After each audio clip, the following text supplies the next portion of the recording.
Okay, everybody. I don't think I've ever been more nervous in my life. So I'm just going to be honest. This is really, really exciting. It's so fun to see people in our space today. Happy Founders Day. Thank you for being here.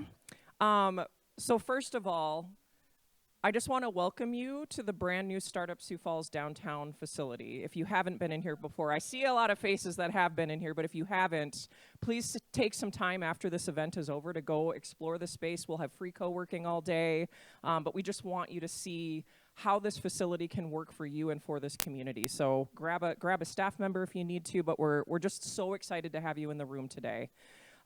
We are standing inside the Market Beat Theater.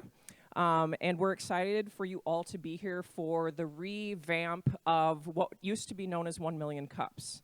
So the whole, and to give you a little bit of an origin story here, Founders Day, we're celebrating the beginnings of ecosystem building in our city. So about 10 years ago, there was a small group of individuals that were passionate about bolstering entrepreneurial activity in our city, such as Matt Paulson, who sits on our board of directors, Addie Graham-Kramer. There's a few people in this room even, I think, that were involved from the beginning. And since then, things have changed. We have evolved. We have moved. And the needs have changed. So we are here to celebrate what we're calling the rebirth of 1 Million Cups, and we're now calling it Founders Hour. So we're excited to have you here. We're excited to tell you a little bit more about what's changed with this event. So Founders Hour is going to take place bi-monthly on the first and third Wednesdays of the month here at Startup Sioux Falls in the Market Beat Theater. The first Wednesday is at 8:30 a.m. Our third Wednesdays are at 4 p.m. so we can accommodate more schedules. We've heard it from a lot of people that are like, I can't get there at 9 a.m. on Wednesdays. So we're trying to be a little bit more accommodating to schedules and see if we can get some different faces in the room. Each month, we're going to focus on a specific industry. So we're going to be very intentional about how we're serving and who we're talking about, being topical about those issues that people really want to get on the forefront of. So we will come here to support and discuss innovation within industry. We're bringing our established business community together, which you'll see those folks in the room, mixed with our startup community. We're being intentional about that. We want you to talk to each other. There are things that entrepreneurs can teach those that have been in industry for 20 years and vice versa. We are stronger together, so please know that this space is for all of you. If you are a Startup Sioux Falls member at any level, we have memberships available. These events are free. That said, it is $5 for those that aren't a member yet or are thinking about being a member or just aren't from here and are stopping in because they want to plug into the community. So we appreciate your support. All of those benefits proceed the Startup Sioux Falls community. They keep the lights on. They keep our programming vibrant, so we appreciate that. Speaking of keeping the lights on, we have quite a list of donors and sponsors to thank. Sorry, I'm bouncing all over the place here. Our marquee sponsor for this event is Market Beat, Matt Paulson. I can't say enough about the guy. You all know him. He puts his money where his mouth is in a big way, and we are so thrilled and proud to have him alongside us on this journey. This wouldn't have happened without him and him putting a shot in the arm of this project.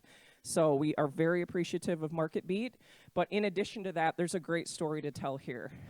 We had a swath of individuals come to the table to say, I want to support you, I believe in what you're doing good things for this city, I want to get involved. So if you want to flip to the next slide, go back to the sponsors. So we have our programmatic sponsors. I'm not going to name them all, they're up here, but give them a huge round of applause. These people have been here since the beginning. They've supported us for years. So we couldn't do it without them. So we really appreciate that.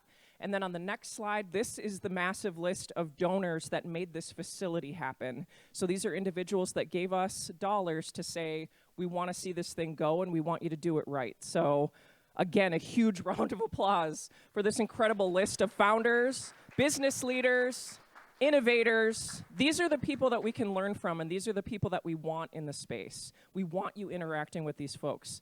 They've made mistakes along their journey as well, and they're here to show you how to do it. You know, they're going to give you the story from their lens, and none of their journeys were perfect, and that's what's so beautiful about this. Like, we want to show people that this is possible, but it's hard, and we're going to hold you accountable. These people show up. They come to our events. They come to us as mentors. Obviously, they give us funds to get things done, but they're passionate about the mission, and we're so, so grateful. Let's see, where am I? I think I blacked out for a minute. I just wanted to mention the space again. This facility right here, this space is available for rent. It is open to the public, so we've got different rates available. It's a multi-purpose space with the intent of business-related activities. So sorry, folks, we're not going to do birthday parties. We're not going to do weddings unless we get really desperate. We'll see. But we want this space to be used for business-related activities. So if you're interested, reach out. We've got a form that you need to fill out, but this space is available. And then if you look behind you, we've got a beautiful mezzanine. And if you rent this space, you get the mezzanine as well. So it's quite a deal. And also that garage door, it flips open. Eventually, we'll have our deck complete. What was that, Jeff? Okay, if you want. We had a bird in here the other day. We had to get that out of here. But I can't wait for the summer because there's so much more space that will be able to be utilized on the exterior. So we'll have co-working on the deck. Once the Levitt season begins in June, we'll be able to experience all that downtown has to offer. It's going to be busy, vibrant, and we want to be a part of that downtown community. We want to activate this corner. So, and there were some people I didn't thank. I'm sorry, I'm going to go back for 1 second. But we're talking today about ecosystem building. And an ecosystem is made up of, it's so complicated. It's full of individuals that want to plug in and help. And we all have our different lanes and our different expertise. And I just wanted to point out some of our partners that are a part of that ecosystem. The city of Sioux Falls. We've got Sean here today. Thank you for being here. This wouldn't have happened without the support of the city of Sioux Falls and the mayor. So we're so grateful to them. Forward Sioux Falls. I don't even know where to begin. I mean, that's just a tremendous effort in itself, and it speaks to the vibrancy of this community and the fact that we all come together and we do what's best for the greater good of the city, not just for our own vested interests. It is unique, it is special to this community, and I'm so proud that we get a small piece of the pie. So I appreciate all that you do. Sioux Falls Development Foundation and the Greater Sioux Falls Chamber of Commerce. Again, don't know what I would do without you guys. 20 years ago, this organization was birthed through your efforts, and we're just continuing on with that foresight that you had 20 years ago when entrepreneurship certainly wasn't sexy. It wasn't something that people wanted to invest in, but you knew that we needed to, so thank you for all that you do. The SBA and the SBDC resource partners, they helped us be awarded a $1 million grant through efforts through the Biden administration. So we have $1 million that we're using to serve underserved communities across the state because of their efforts and so many other reasons why. Sadie Swear is here from the Women's Business Center as well. So I can never say your whole name, I'm sorry. And then last, the Sioux Falls Area Community Foundation. They've helped us navigate this capital campaign, learning how to, just work with donors and use those dollars right, so we really appreciate them as well. Okay, before I turn it over to today's presenter, I just have a few things I want to say about him. José Alfaro is the CEO of Co-Starters, where he works to build strong and sustainable business and community models to support Co-Starters' work at scale. He is an experienced entrepreneur, facilitator, and leader who has successfully scaled many businesses.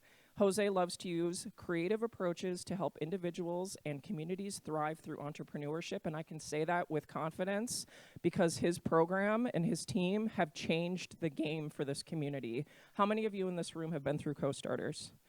Yeah, it's having a ripple effect right now. It's like the Kleenex of entrepreneurship. People are associating us with Co-Starters because of you. So we are so thrilled to have you in our community today. We're excited to hear more about your expertise on ecosystem building. We are all ecosystem builders, and we're here to learn from you. So thank you so much. Come on up. Give him a big round of applause.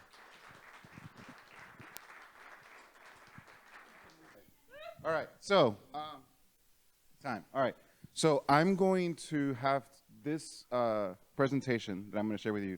Usually takes around 4 hours, sometimes 5, because there's a lot of engagement around it.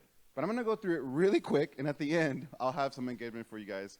I may skip through some slides, and you may hear me say, that's not important right now. So it's not that it's not important to building ecosystems.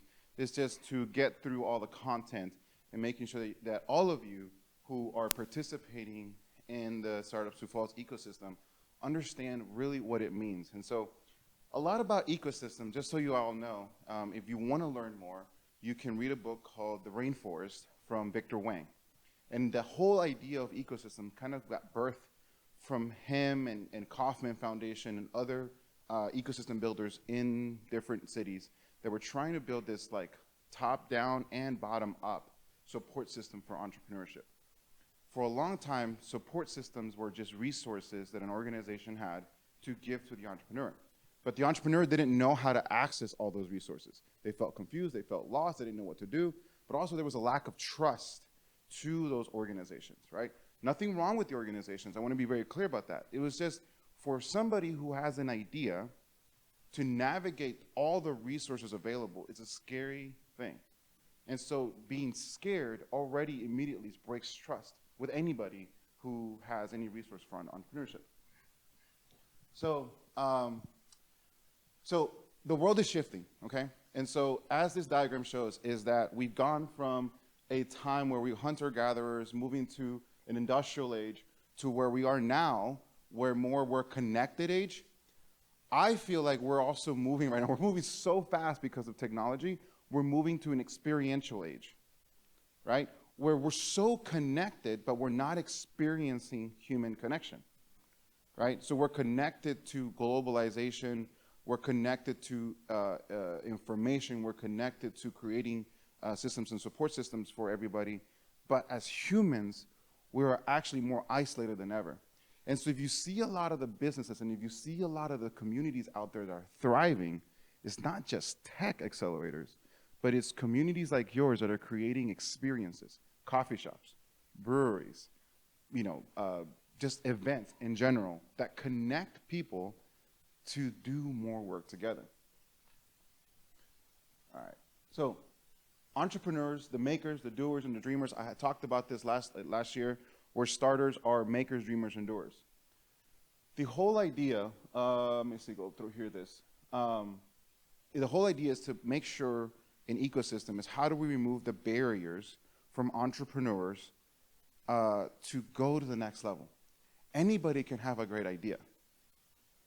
But how do we remove the challenges that entrepreneurs face? Okay?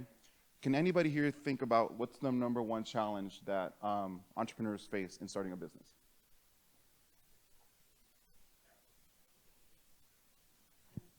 Time, capital, financing, fear, mentorship, just doing it. I'm looking for one. Number one, all of those are true. Market validation. Market validation. And so if they don't have right market validation, they're already off the wrong foot. Because what if they do get financing, but they don't have the market validation? And so that is our entire goal. There has to be a new way. All right, yeah, that was important. So ecosystem building is for new emerging models for economic development in the connected age, right? So for a long time, the industrial age, we were all about building and scaling corporations. But now there's a new way, right? There's people who are doing things differently. We work in a global environment. So I'm gonna call this person Susie. Susie is an entrepreneur. Susie knows a lot of people, and there's a lot of resources. But Susie does not know how to access all the entrepreneurial resources. She is on her own. She doesn't know what's happening. But the thing is, as ecosystem builders, we can connect all the resources. And I want to be very clear about this. This is not Startup Sioux Falls creating a database of here's all the resources. That doesn't help. It's Startup Sioux Falls making connections and saying, hey, let me connect you to the XYZ person who can help you with this problem. And you keep doing that. It's these events, you're networking. And then somebody from the outside says, I want to start a business and I have an idea. Great, have you talked to X organization. X organization says, hey, we are a little bit ahead in that, but why don't you go started at Startup Sioux Falls? And Startup Sioux Falls takes you in and walks you through that process. They connect you to co-starters. And after you graduate from co-starters, then you can go to the next level, go through another accelerator, go through an SBDC to do consulting, go to the SBA to get a grant, a loan to expand your business, right? Then you can give back. You can be a facilitator, a mentor, a coach. You can invest in other businesses. You can create an investment fund. All of those opportunities are possible, but you have to have other people connected to it. It just can't be chamber resources, Startup Sioux Falls resources, economic development resources, bank resources, and they don't connect. All of that is connected. And that is what we're trying to do through ecosystem building.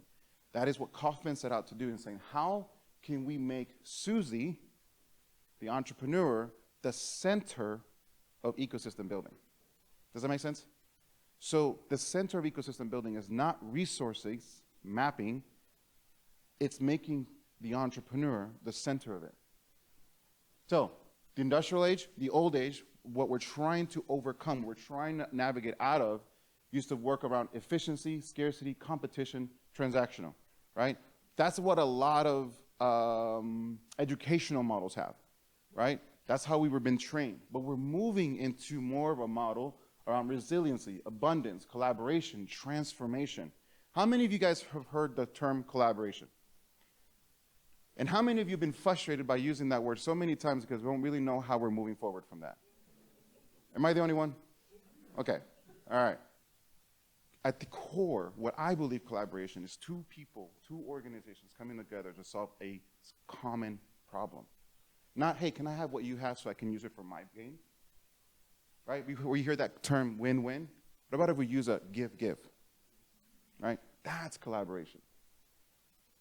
The industrial was focused on financial capital. So I heard a lot here. The number one problem for businesses fail, they don't have enough financial capital. Sure, that's a problem, but not the problem. Back then it was. I needed a lot of infrastructure, a lot of money to build my space. Technology, technical training, incubators, policies, and incentives. But now what we need is social capital, trust, community building, connectivity, and diversity inclusion. I want to be very clear. The industrial age, that doesn't go away. Just because we weren't hunters and gatherers in the way back, doesn't mean that all that's gone away. There's still systems and processes that have been created from a long time ago that we're still building upon. So, we used to say clarity of purpose equals density of trust. Okay? So, what does this mean? Is that when a community, so a lot of what I do when I go to a community and people just can't agree on what to do next, I always say, hey, we all have a common denominator that we want to solve. So I'll give you a story. I won't tell you the city just to save them from the story. But I went to the city, and there was 35 entrepreneur support organizations in this table. In the city, probably around 300,000 people. And everybody did everything for the entrepreneur, but they weren't connecting. I'm talking from the universities, from economic developers, from the chambers. And I was like, what do you think the biggest problem is? And they all went around as, we need funding, incubators, accelerators, all the basic stuff that we hear. And in this meeting, we invite entrepreneurs to come, startups and corporations. And one young lady who was a starter said, I feel like our biggest challenge that we face in our city is that the parents are telling the young people to leave. And the whole room was like, yep, that's true. So now we have clarity of purpose. The whole entire group rallied around and said, yep, we're going to solve that problem. By creating the city a place where people want to live, creating opportunities for everyone, not only in the tech sector, but in any opportunity that they felt there was an opportunity to create. By doing that, the whole group, where there was a lot of tension, by having that clarity of purpose, created trust within everybody, because now everybody had a common purpose to go after. When they shared this picture with me, I was like, what is this? As you're probably thinking the same thing. And I didn't know this. But we all know that when a crocodile alligator snaps, It's like a very sensitive. The gums are very sensitive, and when it touches it, it snaps. And then we know that the mouth of the crocodile stays shut. It's hard to open. So talking about ecosystems, about trust, is that in this picture, these birds, I forgot what they're called, are their sole job in their ecosystem for this the kind of nature's ecosystem is to eat the pieces that are left over in the crocodile's teeth, so that the teeth of the crocodile don't decay. The crocodile has to trust the bird to not poke it, right, and do some damaging work. But the bird also has to trust the crocodile is not going to eat it. And just imagine what you can do in this city if we had this amazing trust between each other. Kaufman has a few initiatives around kind of what that looks like. You can go and look at the playbook. It's called the Ecosystem Playbook. If you want to learn about it, what initiatives you guys can do, I would really encourage all of you to kind of think about that and bring it to the forefront and saying, hey, can we try this initiative in our community? All right, so I'm going to talk about a few things here of what you guys can do in your ecosystem. So first, I'm going to talk about what players you need to have in an ecosystem. Now, this is not an organization. None of these are an organization. Your organization may play a role in it, but I want to ask you, who are you in the ecosystem? So we have community champion. That's the person that's rallying the flag in the community and saying, I want to see something different. I want to see our community thrive. I want to see exciting stuff. And they're all over the city. I'm guessing your community champion, from what I hear and how she knows everybody, is Brienne, right? She's rallying everybody. She's encouraging everybody. It doesn't have to be Brienne. It could be Startup Sioux Falls. Who's your resource mapper? It doesn't have to be Startup Sioux Falls. It could be the chamber. They have all these resources. The SBA, the SBDC, it's all of them. Maybe coming together to create some type of technology that maps the support systems in the ecosystem. So the storyteller. Who's telling your story? I'll tell you this much. Economic developers, we don't tell a good story. We can tell you a lot of data, but we don't tell the story. I was just talking to the Startup Sioux Falls group yesterday. I was like, what's the data say about people coming into Sioux Falls and starting businesses? Wouldn't that be an exciting story to tell? Do we have that data? Well, maybe kind of how many native people from Startup Sioux Falls are creating businesses in downtown? That's a cool story to tell. Who's telling that story? From what I hear, you guys have a lot of storytellers. You have a lot of copywriters who want to tell the story of Sioux Falls. Use them. Use them. Stop it. The gate opener. Who's the person making the connections, right? Remember earlier I just said, who I said, like, that person's out there talking to everybody, right? You have the foundation person. I forgot your name, sorry. You know, like when you're coming in and saying, hey, here's Startup Sioux Falls, or here's this person. Like, who's opening those doors to connect the ideas to actually become a possibility? Then we have the mad scientist. Okay, this person, I don't get along too much with the mad scientist, but you need him in the city. Who is the mad scientist? Do you have somebody in your city who's always coming up with crazy ideas? I'm just like, crazy ideas. But you know that one of those crazy ideas was actually a really good idea. You need them. You need to allow for those crazy ideas to happen, right? Action drivers, right? Sarah's not here, but I was talking to her yesterday. Like, people who are just like, all right, let's get this done, right?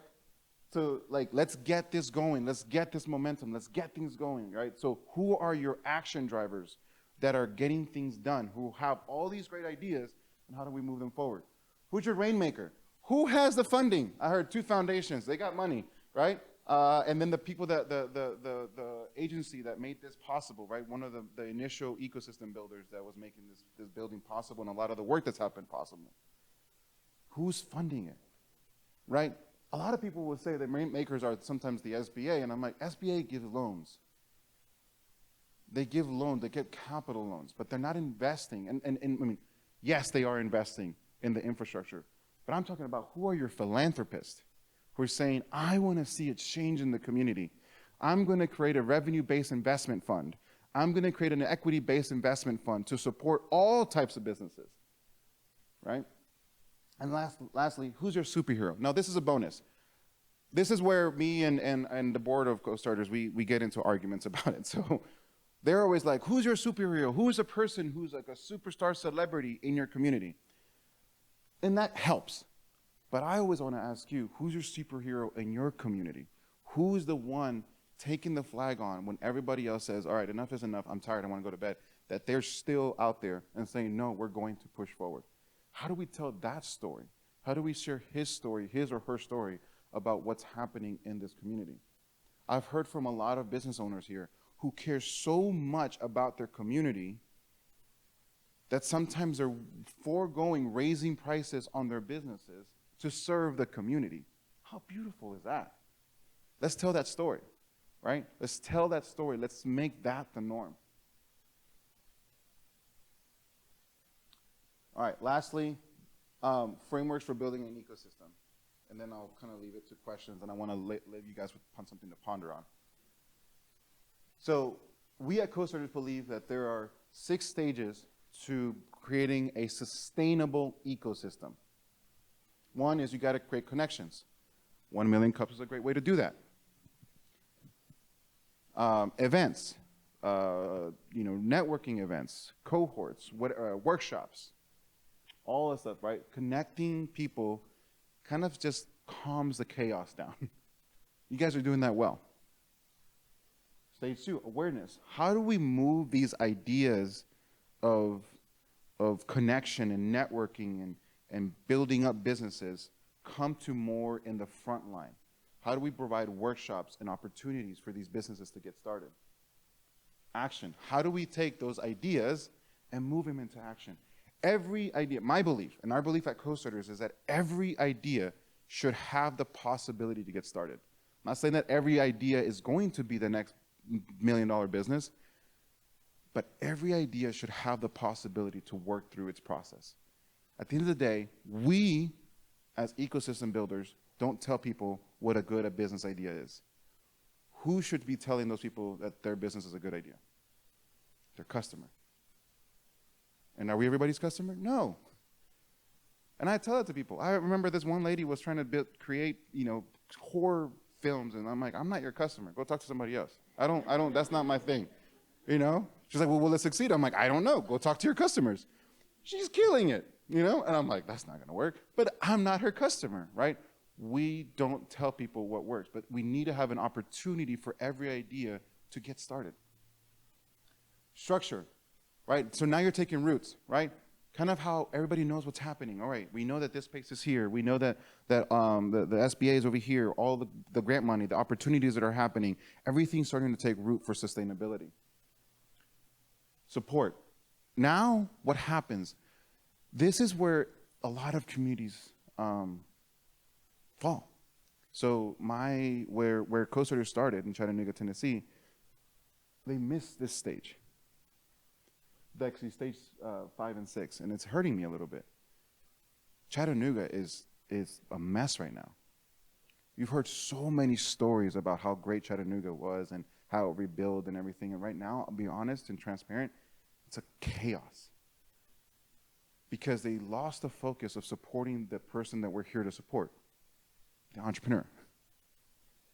And so if we don't learn to grow up and collaborate and understand the needs of our entrepreneurs, what kind of funding, what kind of investment, what kind of opportunities, how do we change policies, all those things to remove barriers for entrepreneurs to create businesses. And stop just focusing on VC-funded opportunities. We're going to create a place that people want to live in, that people want to build businesses in, and where corporations are going to want to move to. Can I get an amen? Yeah? Amen? And then transfer. What happens after Brianne leaves? What happens after the next round of entrepreneurs leave? How do we transfer this support system? Right? How do we transfer all this information? So, let me go to the questions. Usually there's a little sheet that comes with it. So, the question that I want to leave with is, and then I'll leave it for Q&A. The question that I want to leave you with is, what's your biggest takeaway? Oh, I'm sorry. Will you be able to hear? Oh, okay. What's your biggest takeaway of learning about ecosystems, because I just shared a lot. Like I said, I just dumped 4 hours of information in 20 minutes. And what role do you play in the ecosystem? So just think about that. And you're more than welcome to share that out loud. But any questions? Any questions?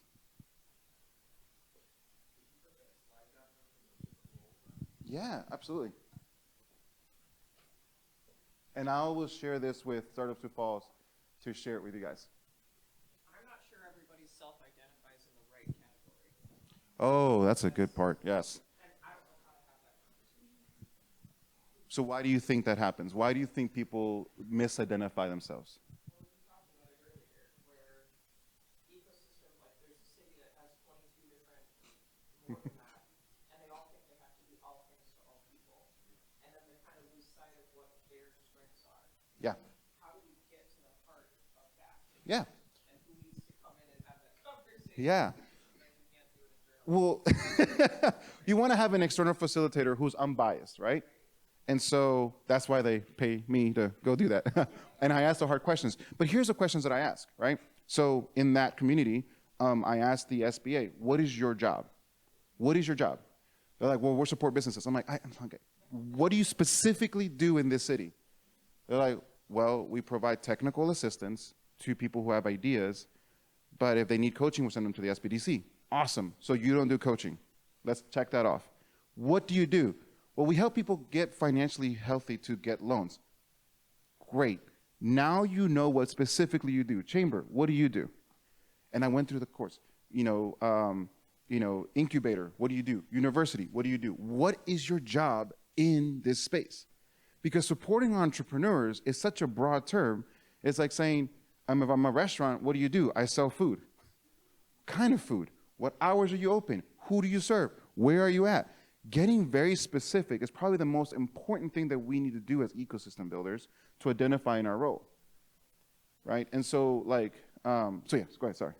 Well, I basically came in with the co-starters facilitator program, and really specifically were like, who's your customer? And I said, well, like every woman, it was just like anybody. And I mean, I think the fact that you said it both ways and necessarily have that niche was a big eye-opener for me, because I think you want to appeal to so many, but in that you're not specific enough, and then you're not appealing to the right audience. And so just like going through that exercise, I was like, oh, like, Yeah. great. There's fear in saying There no, is, right? for sure. We don't want to say no to somebody. But I have an answer for you guys. Your doors can be open to everybody, but who you target is very specific.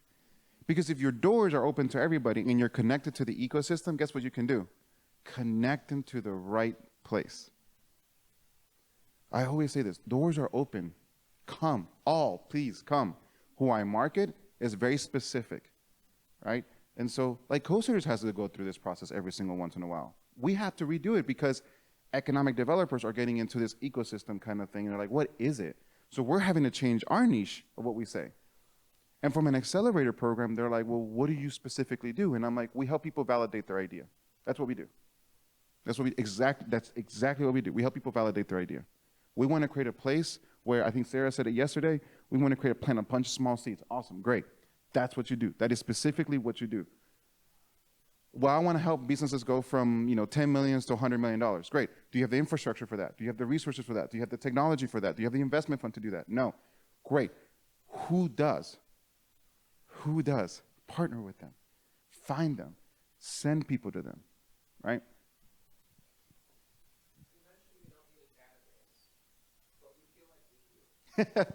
So let me have you guys seen in social media the Lego things where it says like the Legos are data and they're all scattered and that's just information, and then you stack them and it's just information and it's just data, and at the bottom is the house? Like, yes, you need a database, right? But a database just for a database means nothing. How do you connect those things, right? How do you create those connections? And so I would make some investment collaboratively with other organizations to say, if you're at this stage in your business, here are the resources that you need. Try doing this first. Have you talked to customers yet? No. Do this. Go here. Are you at this stage? Are you at $500,000 and trying to grow and be sustainable? Great. Try this, do this, right? And so creating a simple way to connect this resources in the community is important. But just saying, here's the database, go look at it, it's helpful to no one. You said something that's very critical. So for my organization, a lot of times when organizations try to develop their identity, business identity is something that's very critical. And those categories specifically targets of individuals say, hey, whatever the storyteller, we highlight that strength, and then you take that strength and go into the community. And the last piece you just said about increasing engagement, I think you have to go beyond like surveys and data because there's different niches in each community. So identifying those persons in your organization who say, hey, we can't get access to this organization, who can do it, and then highlighting other organizations. I've lived here for about 7 years, and I think the biggest thing you mentioned is that support system. But how do you tell that language? What is that literature behind that? And I think that's probably the most important thing in an organization. Yeah, I love what you just said. And so for my traditional economic developers here, invite, what's your name? Qual? Invite Qual to your meetings. Invite entrepreneurs to speak into your process. Here's my thing, and you may hate me. You can punch me in the face later, okay? But here's what I told that city. I was like, here's my thing. So when I asked them to invite a few entrepreneurs, they're like, no, they don't have a part at the table. And I'm like, why? That's who you serve.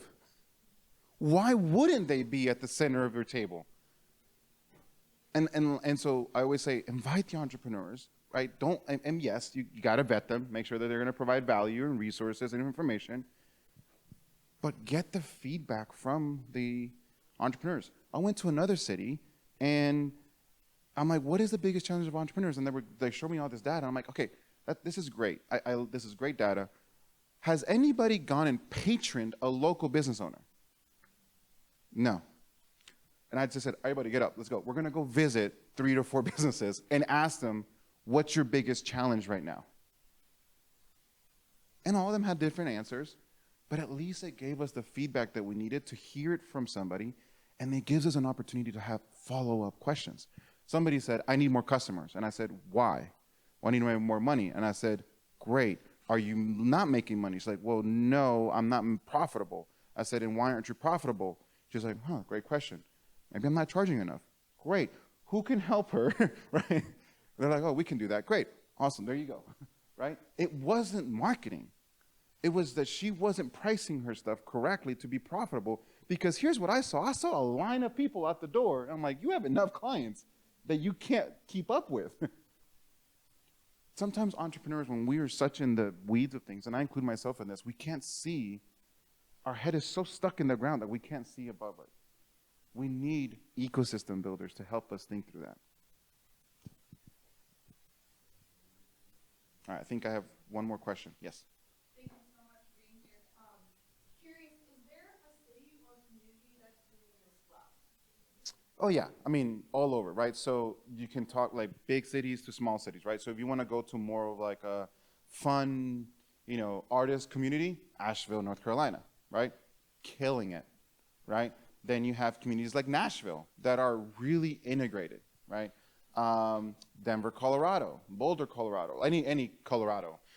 But then you also can look at Southwest New Mexico, right? Completely rural area, great ecosystem, right? With no entrepreneurship hub center, right? That's what's shocking to me, right? Then we have a few places in California. And then, I can name you all over the East Coast. I mean, there's places in rural New York and Vermont. There's a small little main street in Vermont. There's Eureka Springs in Arkansas that's really doing great work. So I can send you a list from really rural to mid-sized to big urban communities. It's the connection.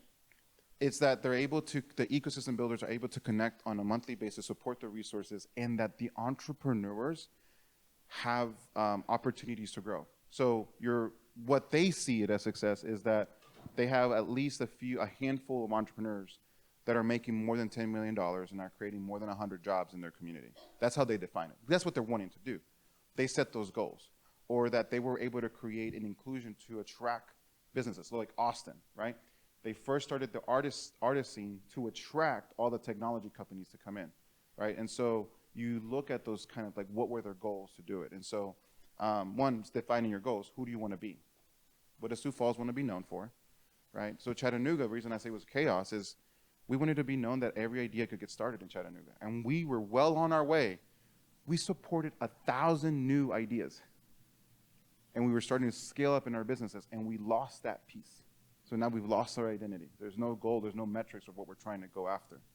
And so, but just defining your goals and what they look like. But for that, the Eureka Springs in Arkansas is how do they help? They have this little area with Fill for Artists, and their goal was like, well, the pandemic really killed them. So how do we create e-commerce for them to increase their revenue by $150,000? All of their storefronts. 90% of them are all in e-commerce, well on their way to make over $100,000 this year in just e-commerce. So like, each city is different in what you define your success on. So does that answer your question? So, yeah. All right, I think I'm done. I think I have to pass it off to you now. Oh, no, I was like, I can take one more question. Yeah, so any other questions, any last questions? Yeah.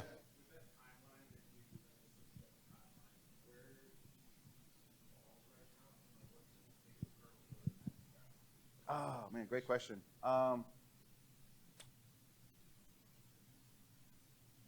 going to answer that two ways, and you're going to hate me for it. But so please don't think of this as a pipeline. Think this as a building blocks, okay? So I think stage one, you're 100% there. Stage two, I think you guys are, from what I understand, probably 75 to 80% there. And stage three, around 50% to 60% there. I think you're trying to get into stage four. There's a lot of resources that still need to be connected. How do you get there to all that? I think that's a great question and a great opportunity for you guys to come together and solve that. So, I can. If I get invited again, yeah, I can. So, awesome, guys. All right, well, I know your time is valuable and precious, so. Thank you. So that's a lot to pack in, I realize. But we have momentum. We have work to do. And I'm so glad you showed up, because the people in this room are the ones that are like, I care, sign me up. So in 2 weeks, we're going to have our second Founders Hour PM at 4 o'clock here at the same space.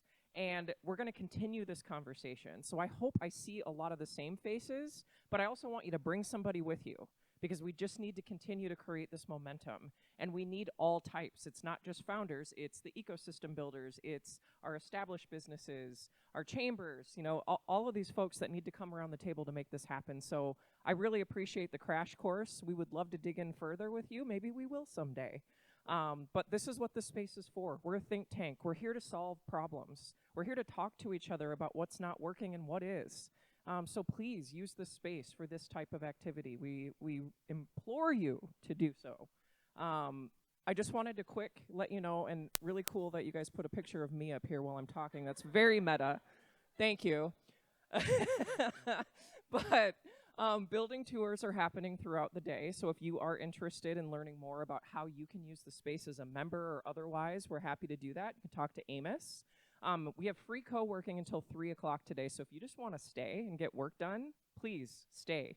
And then at 4 o'clock, we're going to do our Founders Forum. So again, Jose is going to join us, and we're going to have 4 of our co-starters, graduates, talk about their experience navigating the ecosystem. So very much related to what we just talked about, but from the eyes of the entrepreneur this afternoon. And then we're just going to social it up. We'll have some great food. A charcuterie board is going to be here. And I want to thank Lucero. There she is. She donated her delicious corn pies for the day, so please make sure you try, because they are freaking delicious. Again, I just want to thank you all for being here. Thank you for supporting us, and this is just the beginning of a really long journey for our city, and I want people to see this space. I want them to know that this exists. This is a showpiece. I'm telling you, like, Jose came in this morning and he's like, what? I've never seen anything like this before. This is world class, and we are so grateful to be able to have this opportunity to be here for 10 years. I hope it's 10 years, Sean. Love you. But again, just thank you. We hope to see you throughout the day, and if not, we'll see you again soon. Bye.